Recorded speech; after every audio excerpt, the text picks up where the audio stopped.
They say speed kills.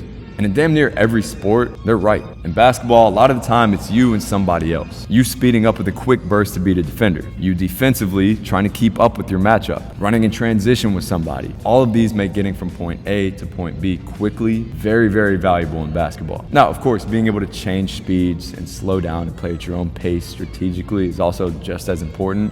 That's something I have other videos on as well, because in this video, we'll talk about how you can get fast. And this is something I've experienced firsthand. When I was younger, I was always a super slow white kid. Got blown by a ton, I was a cone, couldn't keep my advantage with speed, so I would maybe beat a defender and they would just recover right back to me because I was slow. But over time, I've experimented and diligently worked on my speed. And of course, now that I'm outside of my playing career, I feel faster than ever. Again, I usually still play slower, play at my own pace, but now I know when I need that burst, I have it more than I used to. And trust me, it helps a lot. So we'll dive into a few different categories that you need to be training if you're trying to build your speed as a hooper, and then the basics on how you can get that done. Let's get to it.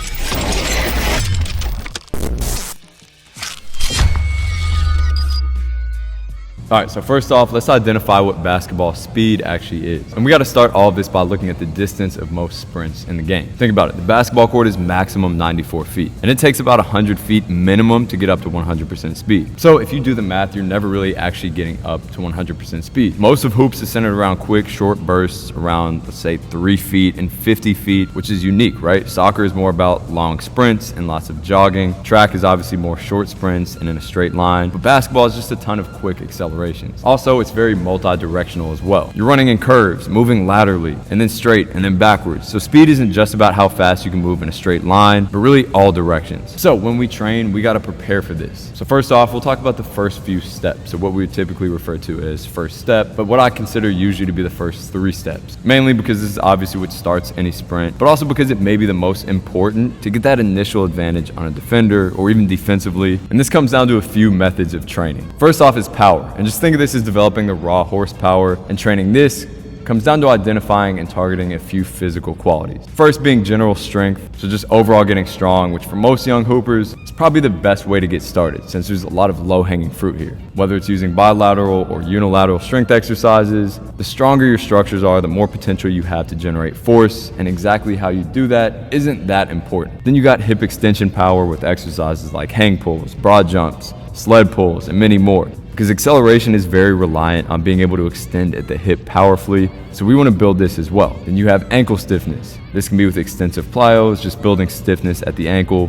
bounding exercises, ankle-based isometrics, and more. But it's just ensuring that when you strike the ground, you get that quick, powerful pop from your foot. But also doing this in a variety of directions because, as we talked about, hoops is super multi-directional. Now, keep in mind every fast player has their own physical profile. Some are stronger and rely more on powerful hip extension and slower ground contact times to really push themselves forward. Some are more elastic and rely on a quick pop at the ankle. So not everyone's training will be the same, but all these qualities are good to build. Then we have the movement skill behind this acceleration phase. The first category here we'll just call footwork, and this includes 1, being able to get your foot in a nice position to strike backwards and therefore project yourself forwards. I think the best way to train this is getting a ton of repetitions with this quick burst of these first 3 steps in various start positions, and really being conscious of how you're striking the ground. Trying to create this backwards momentum to project yourself forward, getting your feet in those good positions. And this includes even doing this in some weird positions, since basketball is rarely a perfect game in terms of where you'll have to accelerate from. And the more comfortable you can get from weird positions, the easier a regular acceleration is too. Another component is being able to stay in that nice forward lean, which makes it more possible to continue your acceleration past that first step or 2. This is something that can be trained by not overstriding, being more comfortable decelerating from this lean so your body will actually let you get there. And again, just exposure to more accelerations with a focus on the technique. And then of course, again, going back to this whole multi-directional thing, we have coordination in different directions. Some players are super fast in straight lines, but as soon as they got a curve or take a different angle, they lose a good amount of speed. So we want to train in all these different directions. And then lastly, in this short burst, the first few steps category is specific skill. So in other words, the skill that's specific to the game of basketball. Basketball is unique because sometimes, actually a lot of the time, you're dribbling the ball and you have to sprint and accelerate with limited arm motion. So you're dribbling in one hand, you're using the off arm to shield off with the other one, whereas in track or other sports, you'll probably have both arms free and you can really get that good arm swing. You don't have that in basketball, so training this is is key. Plus, when you're sprinting in basketball, many times you have to keep your head up and on a swivel,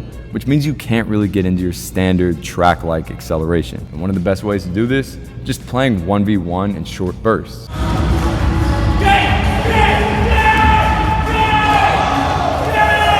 So maybe you're going 3 dribbles, either off a live dribble or off a triple threat, off a closeout, whatever, and really working to apply this. Every move you make, you're trying to get into these nice accelerations. You're trying to really be powerful with those first few steps. And sometimes how we'll structure it is doing these acceleration workouts and then stepping directly onto the court. So you already kind of have the feel down and then going and applying this in 1v1 or 3v3 or whatever it may be on the court. Okay, so then after these first few steps, we have more upright sprinting. And although, like I mentioned, we rarely ever reach top speed, we do sprint upright a decent amount. Like you see here, he's upright, but he's not necessarily in a full sprint. So let's say between 50% and 80%. So the concept here is that if you can increase what your 100% is, in other words, you can get faster with your upright sprinting, then your 50% of this 100 will also increase. So every sprint you do, even if it's sub-maximal, will end up being a bit faster, which is valuable. Plus, it's potentially the best athleticism exercise you can do. The ground contact times are crazy quick, so it's already an amazing plyometric exercise. It's elite for strengthening the ankle complex and the hamstrings, and is easily one of the best coordination exercises you'll do, since every single part of the body has to be in rhythm to optimize that speed. Plus, hoopers never get this. If you go ask 10 hoopers how often they get out on a field or out in an open space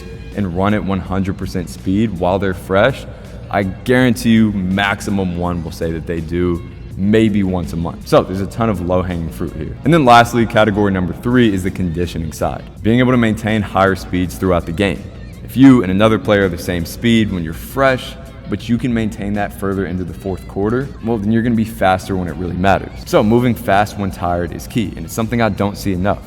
Most players do these fatiguing on-air workouts every day, but naturally they end up going 60, 70, 80% of their max speed versus playing against live defense when you're tired and being forced into these higher, closer to 100% speeds that are gonna get you moving faster when you're fatigued. So how do we build this out of all the methods that I mentioned earlier? Move as fast as you can every day. Race people, play against fast players, try to jump over things, try to dunk on a daily basis. And very importantly here, try to do this when you're fresh and you're primed up. This is one of the best ways to get faster and more skilled at high speeds as a hooper. And it can be with just a stopwatch.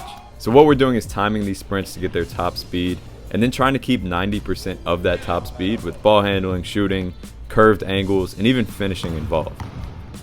Number one, this drives intent and makes you run faster than you ever will. You'll never see these guys going harder into a shot in a workout setting. And it's because they're competing and they have something to measure it with. Number two, as hoopers, we rarely get this. It may sound crazy, but we oftentimes don't get to top speed even in a game. So when we're able to train at such a high velocity, output, and effort, it makes sense that they're messing up and as a result getting better. So this is a really good way to not only get faster, but build that skill at that high speed. So now we're combining kind of the performance side and the skill side of training. I see way too many players run sprints, but when they run sprints, they do it strictly for conditioning, which again gets them accustomed to running slower. If every time you're sprinting, you're doing it as a suicide or a 17 or whatever it may be, again, you're constantly running at 50, 60% speed versus pushing into new levels of speed. For instance, hill sprints are amazing. I love them. They're definitely something that I would do here, especially to work on that acceleration phase. But if you run up the hill at 50% speed because you're going all the way up a huge hill, you may be building conditioning, but not speed here. So try to work more in short bursts, be fresh for some times. Yes, get the conditioning work, but again, also focus on this first phase of that sprint and going at 110% on these. And if you stick with all these different methods, it doesn't have to be perfect. It's one of the biggest things I see players struggle with is that paralysis by analysis where they don't have an exact plan. So they end up not doing much or not switching their training much, which is pretty counterproductive. So try to implement as much of this as you can, especially if you're a younger hooper. Do what you can at first, and I promise you, all this is gonna build up general and specific qualities that are gonna come back to make you faster. Now, if you do want a more programmed version of this, if you want daily workouts on this, make sure to check out the Ultimate Athleticism program and also the Ultimate Ball Handling program for that more specific side of things that'll get you right, give you a full monthly plan, and make sure that you can see big results as a hooper. As always, appreciate you guys for tuning in. Till next time.